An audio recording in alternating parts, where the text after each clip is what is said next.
पसंत आहे मुलगी, पसंत आहे मुलगी। नाही म्हणजे सुनबाईंबद्दल तक्रार नाही आणि तुम्ही त्यांना काही बोला असंही मी सांगत नाहीये, पण म्हणजे मला कळलं नाही। नाही त्या हुशार आहेत, जबाबदार आहेत, प्रगल्भ आहेत, पण त्यांनी ही प्रगल्भता नंदिनीशी वागतानाही दाखवायला हवी ना। नंदिनी तिचं काय आता? तिचं लग्न होईपर्यंत ती या घरची जबाबदारी आहे, पाहुणी आहे आणि अतिथी देवो भव या घरची परंपरा आहे। एव्हाना सुनबाईंना कळायला हवं ना। हो पण उर्मी चांगलीच वागते नंदिनीशी। नाही चांगल्या वागता, पण समजूनही घेतलं पाहिजे ना। म्हणजे नंदिनी एकटी आहे, तिला तिच्या आई वडिलांची आठवण येत असणार, पण एवढ्यावरून त्यांना एकदम वेडे ठरवण्याची गरज नाही ना। अगं बाई हे काय आता नवीन? नाही तसं काही गंभीर झालं असेल असं मला वाटत नाही। कधी कधी माणूस बोलून जातो, जगावंसं वाटत नाहीये, जीव द्यावासा वाटतोय वगैरे, पण त्या सुतावरून एकदम स्वर्ग गाठण्याची गरज नसते ना। नंदिनी असं काही बोलली का? हो बोलल्या त्या, आणि माझ्याकडे येऊन त्यांनी तसं प्रामाणिकपणे कबूलही केलं, पण एवढ्यावरून त्यांना वेड्यांच्या दवाखान्यात पाठवण्याची भाषा करणं या घरच्या होणाऱ्या सुनेला शोभत नाही ना। उर्मी म्हणाली तिला असं? नाही, माझ्या मनात त्यांच्या हेतूबद्दल शंका नाही, त्यांचा हेतू चांगलाच असणार, पण नुसता हेतू चांगला असून चालत नाही ना, कृतीही चांगली असावी लागते। मी बोलते उर्मीशी। म्हणजे फार वाढणार नाही अशा पद्धतीने बोला, मुख्य म्हणजे पुन्हा असं व्हायला नको। हो बोलते मी।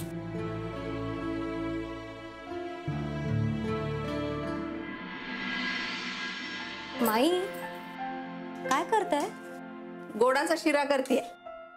मी मदत करू का? अगं नाही, झालंच आहे, गरम गरम खायला घे तू आता। सहजच का? हो हो, म्हणजे पावसाळी हवा आहे ना, तर गरम गरम खायला बरं वाटतं काहीतरी, रोज असंच काहीतरी करायचं। थांब देते तुला। बघ मला सांग कसा झाला।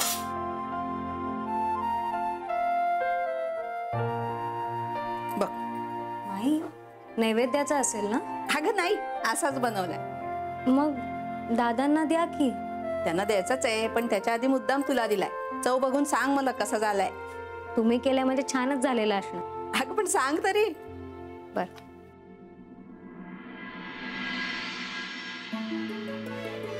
नाही, मस्त झालाय। आता अजून एक वाफ देते आणि मग देते सगळ्यांना। अहो पण तुम्ही घ्या ना। सगळ्यांना दिला की मी खाणारच आहे। बर उर्मी बाळा, एक विचारू का ग? विचारा की। रागवू नकोस आपण। माई मी का रागवेन तुमच्यावर? म्हणजे हे म्हणत होते की तू नंदिनीला काहीतरी वेड्याच्या इस्पितळात जा वगैरे असं काही बोललीस का? वेड्यांच्या हॉस्पिटलमध्ये? हा म्हणजे वाईटातली चांगली गोष्ट अशी आहे की हे तुझ्या बाजूनच बोलत होते। म्हणाले की सुनबाईंचा हेतू काही वाईट नसेल, पण नंदिनी या घरची जबाबदारी आहे ना, तिच्या मनाला लागेल असं काही आपल्याकडनं बोललं जायला नको। अहो माई पण मी असं काहीच बोलले नाहीये तिला। नाही तू नसशीलच ग बोलली, तिनंच काहीतरी अर्थ काढला असेल एखाद्या वेळी, पण आपण जरा जपूनच वागायला हवं तिच्याशी। तिला असं नको वाटायला की आपण तिला परक्यासारखं वागवतोय। आपण तिच्याशी कसं वागायचं याचा विचार आपण करायचा, आणि तिच्या वागण्याचं काय? असू तुला माहित नाही काय विषय चाललाय ते? मलाच माहितीये, कारण मी त्या घटनेचा साक्षीदार आहे। म्हणजे? जीव द्यायचा प्रयत्न केला तिनं, सुरीनं। काय? हो, तिनं गयावया केली ना, म्हणून आम्ही दादांना सांगितलं नाही। तिने स्वतःचं काही बरं वाईट करून घेतलं तर काय होईल आपला याचा विचार कर, म्हणून आम्ही तिला मानसोपचार तज्ञाची वेळ घे असं सांगत होतो। तर आम्ही तिला वेड्यांच्या हॉस्पिटलमध्ये पाठवतोय असं सांगितलं का तिनं? अरे पण तुझं नाव घेतलंच नाहीये तिनं। ती कशाला घेईल माझं नाव? तिची काय हिंमत? वासू तू नको ना आता हे सगळं वाढवूस। म्हणजे काय करायचं उर्मी? म्हणजे जरा शांत हो तू। मी बोलते यांच्याशी, मला माहितीच नव्हतं हे। आणि सांग त्यांना की आम्ही त्याच्यावर उपचार करतोय, म्हणजे अन्याय नाही करत आहोत। वासू वासू झालं, आता हा चिडला। तुम्ही काळजी नका करू माई, मी बोलते त्याच्याशी। उर्मी थांब, शिरा देते, तो घेऊन जा त्याच्यासाठी।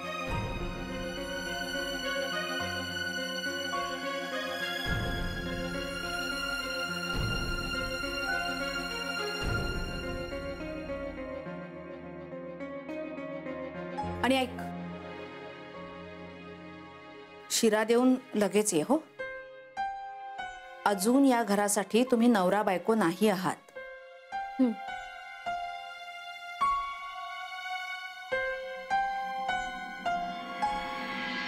वासू, हे शिरा.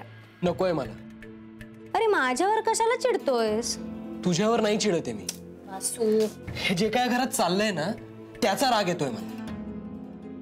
मला सांग, राग आल्याने परिस्थिती बदलणार आहे का? ही काहीही सांगते दादांना, आणि दादा कसा विश्वास ठेवतात? अरे पण ते शिक्षा करतायत का आपल्याला? तेवढंच बाकी आहे. हे बघ वासू, त्यांना जर आपली बाजूच माहिती नसेल तर त्यांना दोष देण्यात काय अर्थ आहे मला सांग. उर्मी, माझी ना चिडचिड होते. कळतंय ते मला. हे काय आहे? मला माझ्या बायकोशी 2 शब्द बोलता येत नाहीत. वासू, आपण आता एक्सेप्ट केलंय ना त्यांचं म्हणणं, मग तक्रार कशाला करायची? तक्रार कुठे करतोय मी? तक्रार नाही पण चिडचिड तर करतोयस ना. आता ती पण करायची नाही का? शिरा खाऊन कर. नकोय मला. वासू, अरे हे बघ, इथे बघ, माझ्याकडे बघ, मी भरवते. नकोय मला. माझ्यासाठी खा ना प्लीज. उर्मी प्लीज, नकोय. प्लीज वासू. नकोय मला. अरे आपल्याला एकमेकांशी 2 शब्दही नीट बोलता येत नाहीत. मग आता जो मोजका वेळ मिळतोय तो पण चिडचिड करण्यात घालवणार आहेस का तू? I am sorry. मला तुझ्यावर चिडायचं नाहीये. माहितीये मला. उर्मी, मला झोप येत नाही. मग मी पण जागीच असते ना. हे काय आहे दादांचं? श्रद्धा आहेत त्यांच्या काही. वैदिक पद्धतीने संस्कार झाल्याशिवाय ते आता आपलं नातं स्वीकारणार नाहीयेत. त्यांनी आपल्याला स्वीकारलं हे काय कमी आहे का? तू आता त्यांची बाजू घेऊ नकोस. माझं एवढंच म्हणणं आहे की आपण हे सगळं माईंसाठी करतोय ना, मग ते आपण मनापासून करावं. उर्मी, एवढा पेशन्स कुठून येतो तुझ्यात? दोघे जण इम्पेशंट झालो तर कसं व्हायचं? I am sorry. शिरा खाल्लास तरच तुला सॉरी वाटतंय असं म्हणेन मी. दे.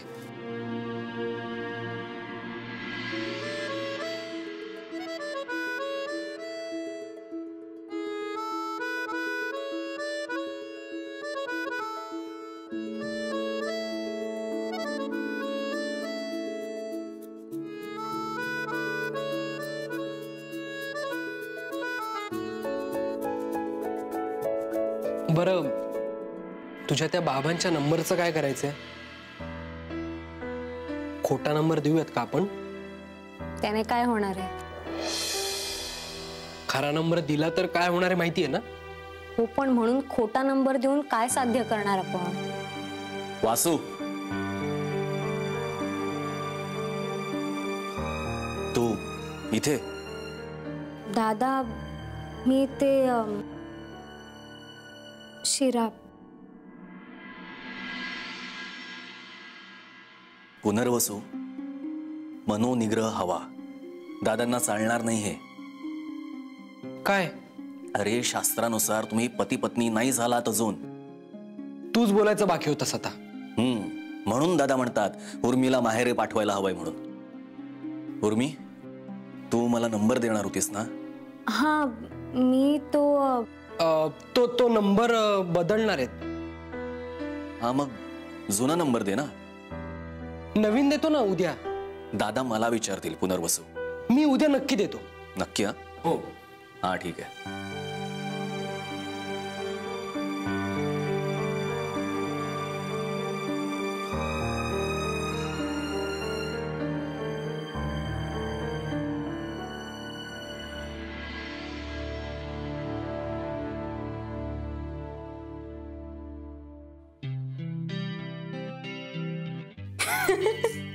परत तू भिकारी झालीस आणि मी सावकार. नंदे, नशीब खूप जोरावर आहे तुझं. पण सगळ्या बाबतीत नाही. अगं, कधी कधी काही गोष्टींना वेळ लागतो. अगं किती, इथे जीव जायची वेळ आली माझी. झालं का तुझं पुन्हा सुरू? अगं तसं नाही ग, बोलायची पद्धत असते म्हणून म्हंटल. अगं नंदे, एवढं सगळं करून सवरून मोकळी झालीस तू. त्याचा आळ आला अदितीवर आणि तू नामानिराळी. याला नशीब म्हणायचं नाही तर काय? आणि मला सांग, कोण कुठची मुलगी तू? या घरात काय राहतेस? घरात राहून राणीसारखं राज्य काय करतेस? याला काय म्हणायचं? नशीबच ना? अगं जरा विश्वास ठेव, सगळं तुझ्या मनासारखं होईल. आणि माझ्या मनासारखं झाल्याशिवाय मी काही स्वस्त बसणार नाही. तेच म्हणते मी, आपण करत राहायचं. कधीतरी नशीब तुझ्या पदरात झुकतं माप टाकतं की नाही बघ. नंदे, आपण हरायचं नाही. आपल्याला जे हवंय ना ते मिळेपर्यंत थांबायचं नाही. ती हळूहळू सगळं काबीज करायला लागली असं वाटतंय मला. माईंना सुद्धा तिने हाताखालचं भावलं केलंय. अगं करू दे ग, मी आहे ना तुझ्या बरोबर. तू अशी खचू नकोस. या घरची मालकीण झालेलं पाहायचंय मला तुला. तुला या घरची सून केल्याशिवाय मी काही या घरातून जायची नाही. आणि मी या घरची सून झाले की कशी जाऊ देईन तुला? आता कशी बोललीस? अगं एवढी हुशार मुलगी तू, त्या टीचभर उर्मिला कसली घाबरतेस ग? मी नाही घाबरत त्या उर्मिला, पण ते स्वीकारतील ना मला? नाही, जोवर उर्मी या घरात आहे ना तोवर नाही. तिला कसं घालवायचं तेच कळत नाहीये. ह्यांचा जेवढा विचार करत नाही तेवढा हिचा विचार करते. जळी स्थळी काष्टी पाषाणी मला हीच दिसते फक्त. अगं काय करू या उर्मीचं? माझ्या मनात फक्त सुडाची भावना आहे. वेळ आली की काटा काढ. तोपर्यंत अगं आपलं ठरलंय ना, पुनर्वसूशी मैत्री आणि योग्य संधीची वाट.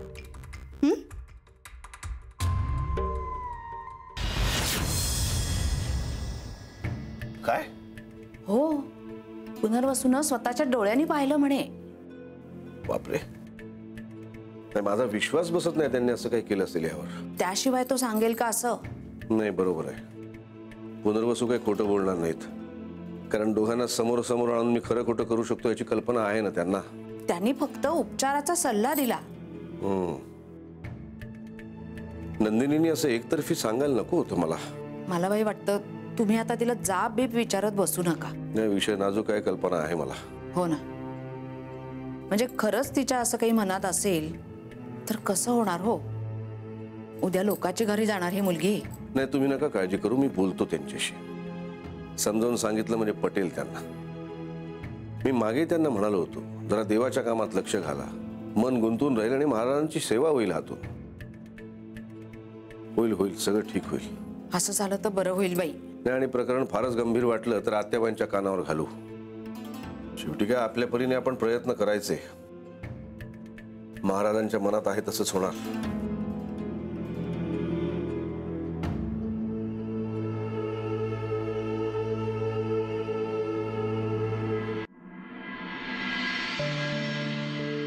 भाऊ उद्या पुन्हा नंबर मागायला येणार.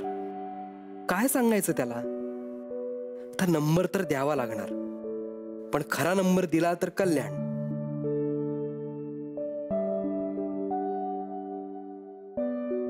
उर्मीचे बाबा आणि दादा एकमेकांच्या समोर आयुष्यात एकदाही समोरासमोर आले नाही तर बरं होईल.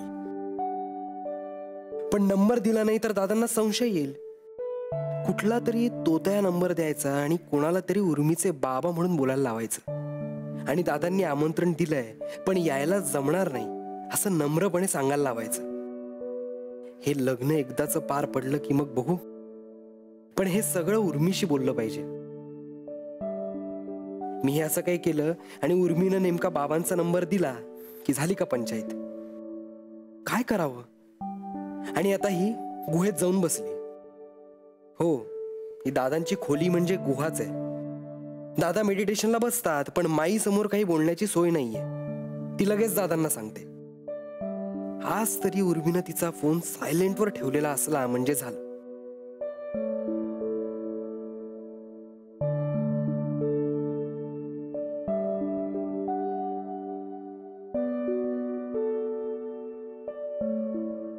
फोन सायलेंटवर ठेव.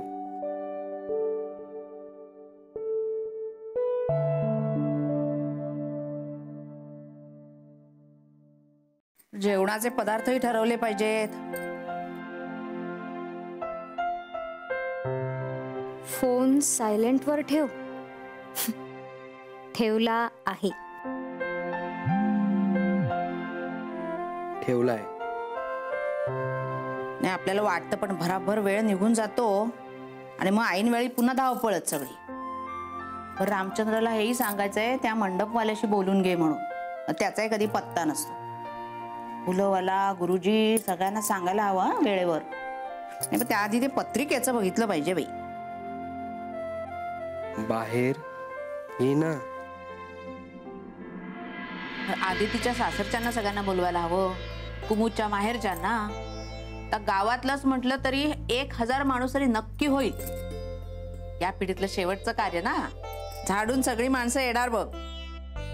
यावेळी ठरवले पत्रिका द्यायची कोणाला राहता कामा नये. तर काय होतं, आपण गेलो आणि माणसं भेटली नाही. कशी येणार? माई आहेत ना. कशी येणार? माई आहेत ना.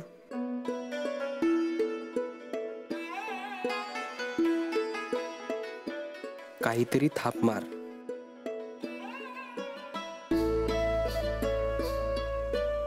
काहीतरी थाप मार. नको, सकाळी बोलू.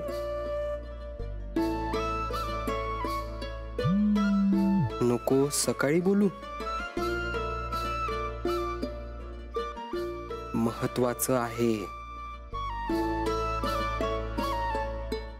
महत्वाचं आहे. काय ग, काय म्हणते मी? काय नाही माई, मी ऐकते. हो का? मग सांग बरं काय म्हणत होते मी ते. हेच ना, गावातल्या सगळ्या लोकांना बोलवायचंय. ते झालं कधीच. मग तो भ्रमणध्वनी आधी खाली ठेव बरं. तुम्हा मुलांचं ना सगळं लक्ष त्याच्यामध्ये असतं. काही नाही, हे म्हणतात तेच बरोबर आहे. काही नकोय तो भ्रमणध्वनी.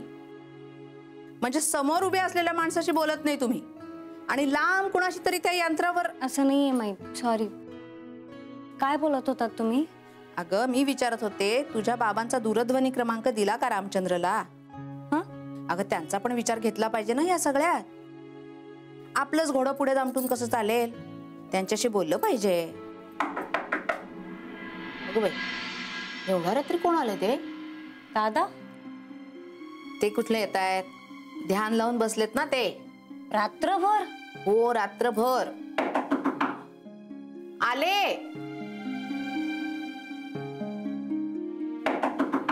आले आले.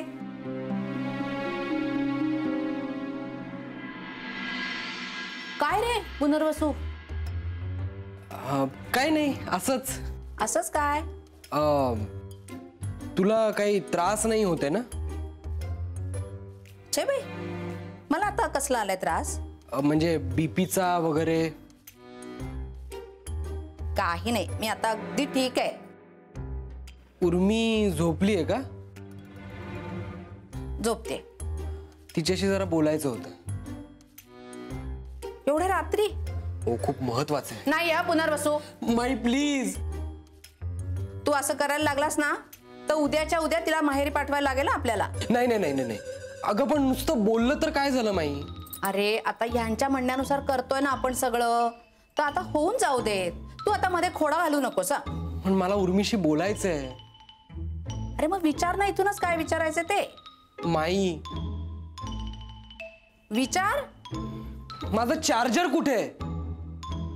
मला काय माहिती? तूच ठेवला होतास ना? तू कॉलेजला नेला असशील आणि तिथेच विसरला असशील. झालं? हो. जा जा आता जाऊन झोप. हा, गुड नाईट.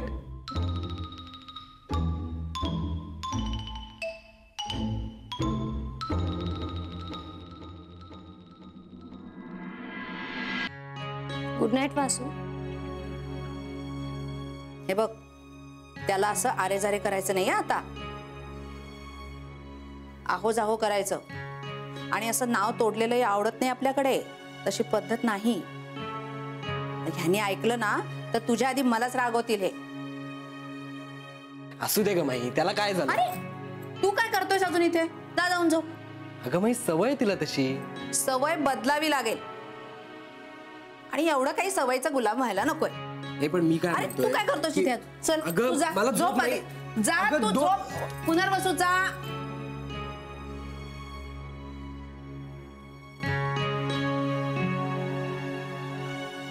काय ग म्हणशील ना त्याला हो जा हो? पण माई अगं तू या घरची सून आहेस आणि नुसती सून नाही आहेस.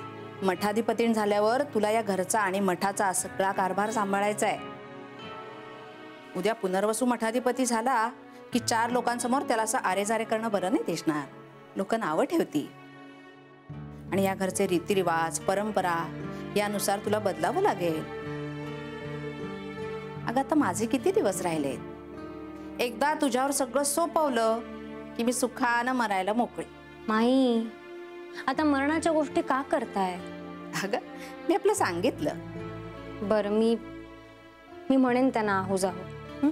म्हणजे निदान आमच्या समोर आणि बाहेरच्या 4 लोकांसमोर तरी म्हणत जा. हो माई. बर चल झोप आता.